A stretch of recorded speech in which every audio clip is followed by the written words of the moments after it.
This barber's cleanup brush, and you can get this from a Tuska taxidermy supply. Also, barber supply houses carry these. You can find these on Amazon or eBay. It's a really good tool to have, not only for turkey work, for any bird work where you want to clean up the feathers. It doesn't affect anything you did. It actually helps to straighten out some of the frays like you see on the tail here. This will clean it right up. I'm just going to go with the feathers and get all that dust off, and it gives it the shine right back.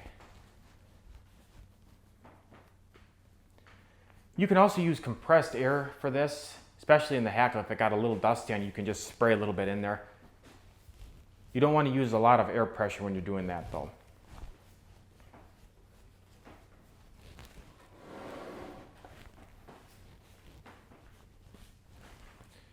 Sometimes you can put your hand behind these tail feathers, and if you just brush out on them, you can kind of zip them back together a little bit. You're going to have a little bit of natural fraying here. If you don't like that, you can actually steam that back into place.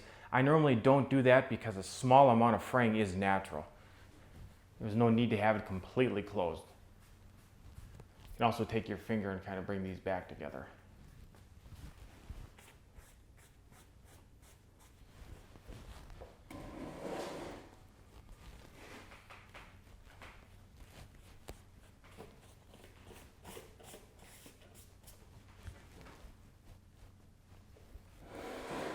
Also going to dust the head off.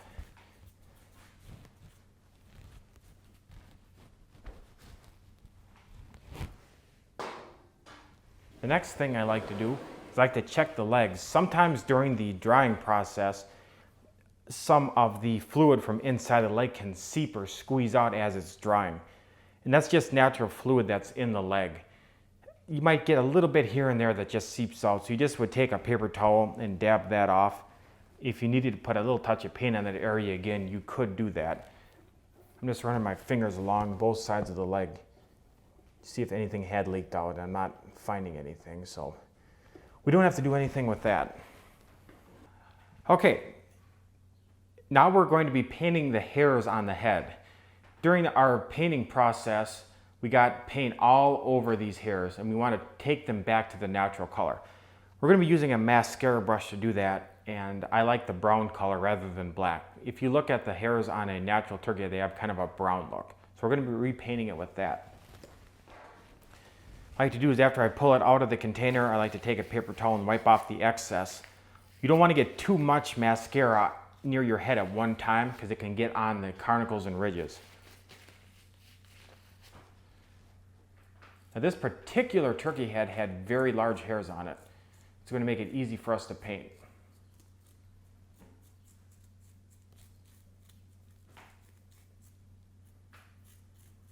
You want to avoid getting too much on the ear. They have a lighter colored feather in their ears.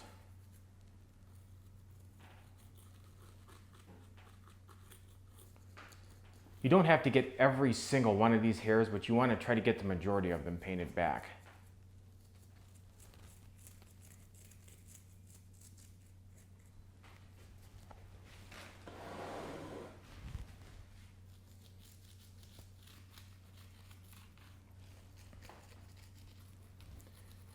This is one of the advantages of using a freeze-dried head versus an artificial head. Even though you can glue little bristles on an artificial head, like brush bristles, this is much nicer and looks more natural. You will occasionally see on some freeze-dried heads that some freeze dryers will burn these little hairs off because they don't want to mess around repainting them, but I would highly recommend keeping those on and just painting them like this.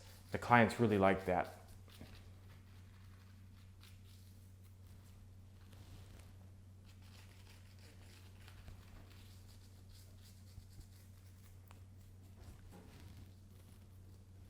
Now we'll repeat that process on the other side of the head.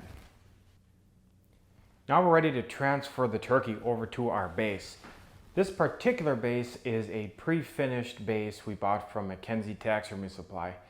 These particular kind of bases are very nice to work with.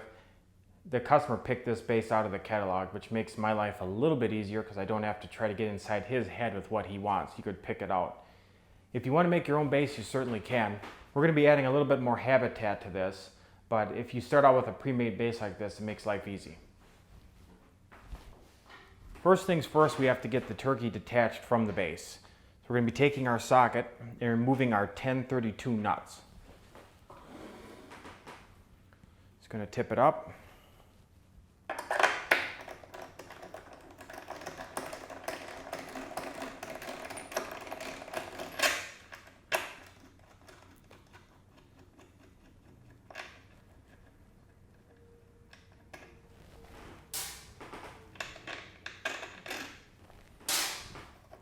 Go ahead and remove our spacer blocks at this time as well. We won't be needing those anymore for this base. Some bases you might still need those blocks, but in this case we don't.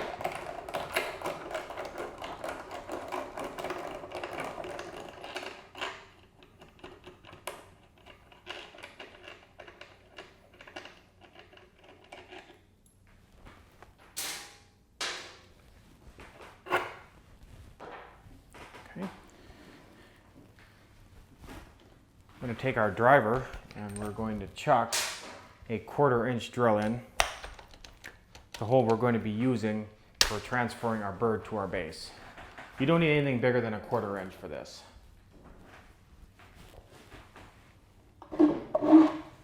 Go ahead, move the base aside a little bit. We're going to need it again. Take our finished base.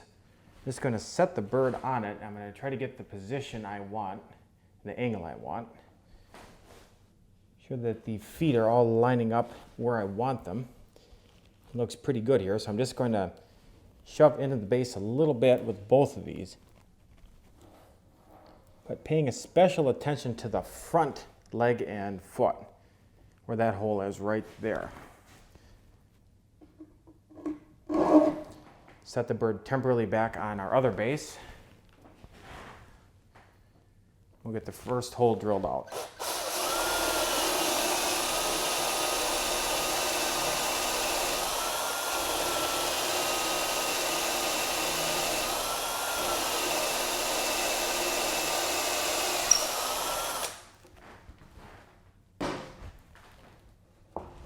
Just blow that extra dust off. And we'll check underneath and make sure we did go through.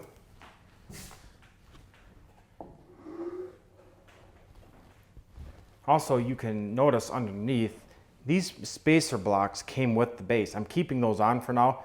It's helping to protect the rest of the base from my workbench. We'll grab our bird again. Put the front foot in the hole we just made. We'll check our alignment. We'll just press our back hole in one more time to make sure we have the right position.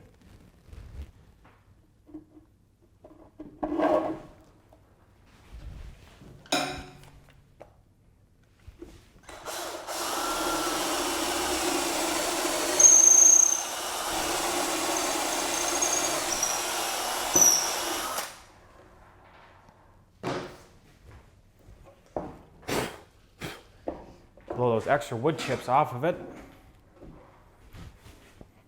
Go and grab our turkey one more time and just drop them on.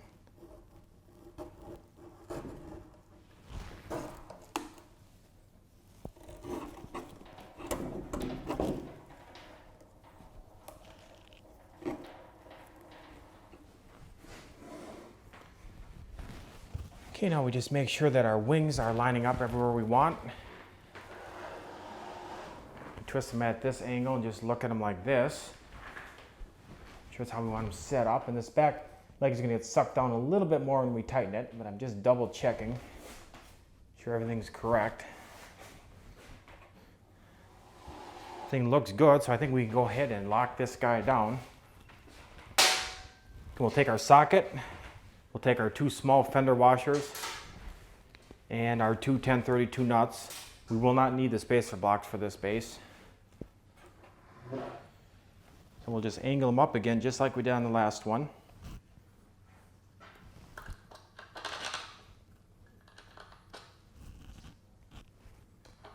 Get our fender washer put on. And then get our nuts started, and then we'll just finish it off with the socket. I like to tighten this down about 3/4 of the way, not completely tight yet until I get the other one tightened down. I just tighten them down at the same time.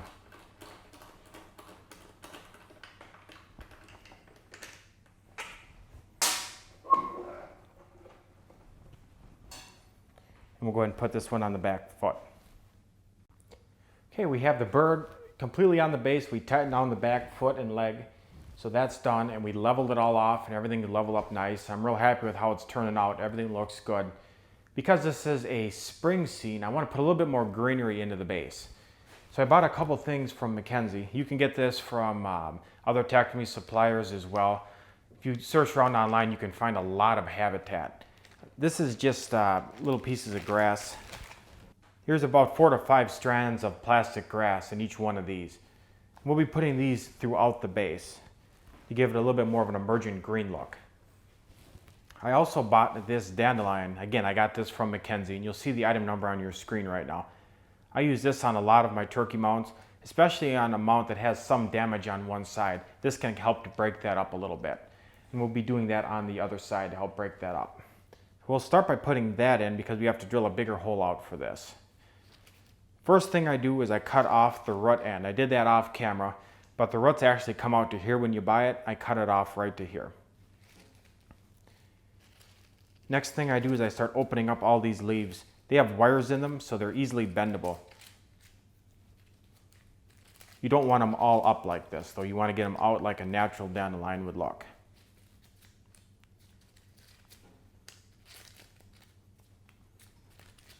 You can tweak on that a little bit more after we get it put in place.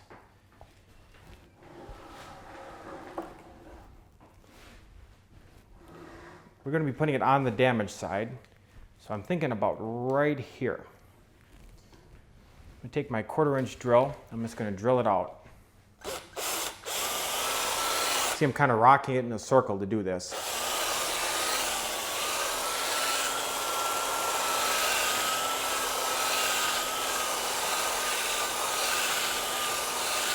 You can use a bigger drill to do this too, or even a smaller spade drill, but this is what I had chucked, so we're just going to use this for today.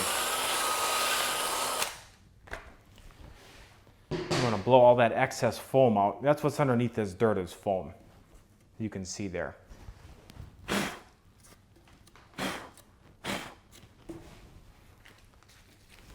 a quick test. See if we have to make the hole a little bit bigger. I think we're good. That's going to fit in there nicely. Just going to take a little bit of our hot glue. It's pretty much a compression fit, and it would stay if we didn't glue it, but I'm going to put a little bit of glue in there anyways, just as a fail-safe.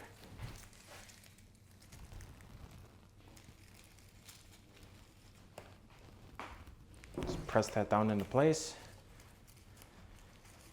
And keep pushing our leaves down. You can see how that kind of breaks up a little bit of this damaged area. If you wanted to hide more of that damaged area than this, you could put a bigger weed here or even like a little tree here. But because the client was okay with the damage, I'm not going to try to hide it any more than that.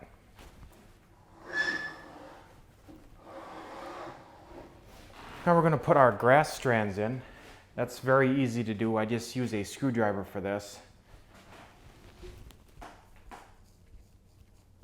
Make a little indentation with it. Grab the glue gun, put a little bit of glue on the bottom part of the grass. Just find the hole, and with my screwdriver I just push that right into place. Do another one for you on camera.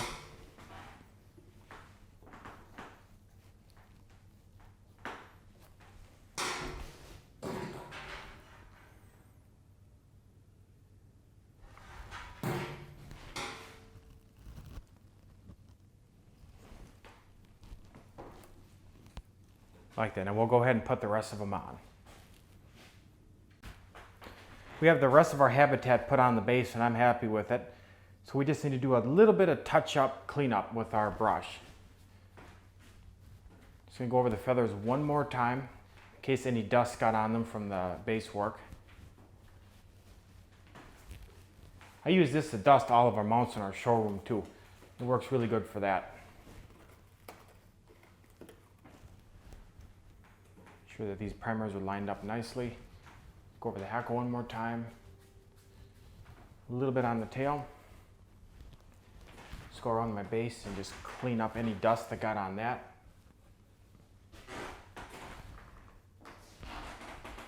There we go. It's completed and it's ready to take over to our showroom. We'll get it prepared for the customer to come and pick up. This concludes the shop part of the turkey course. Okay, we are in our showroom from the shop, and you can see we have the mount in place ready for the customer to pick up. As we finished it in the shop, we did all of the base work and we cleaned it up really good. I did bring my little feather brush with me and I cleaned it all up one more time just before the customer shows up. He's due to be here in about an hour, so we're ahead of schedule with that. You can see how I have some pictures in the background and some other mounts. This is how our whole showroom is set up. And you can check on Insider. We'll have another video on how to set up an effective showroom. Thank you for going through the turkey course. If you have any questions, you can jump onto the forum and I'll be happy to answer them. Also watch for new courses coming in the future. We're going to be doing more on other poses as well as a lot of other taxidermy and business related things. So if you haven't had a chance to check out any of our other videos, now's the time to do that. Thanks again.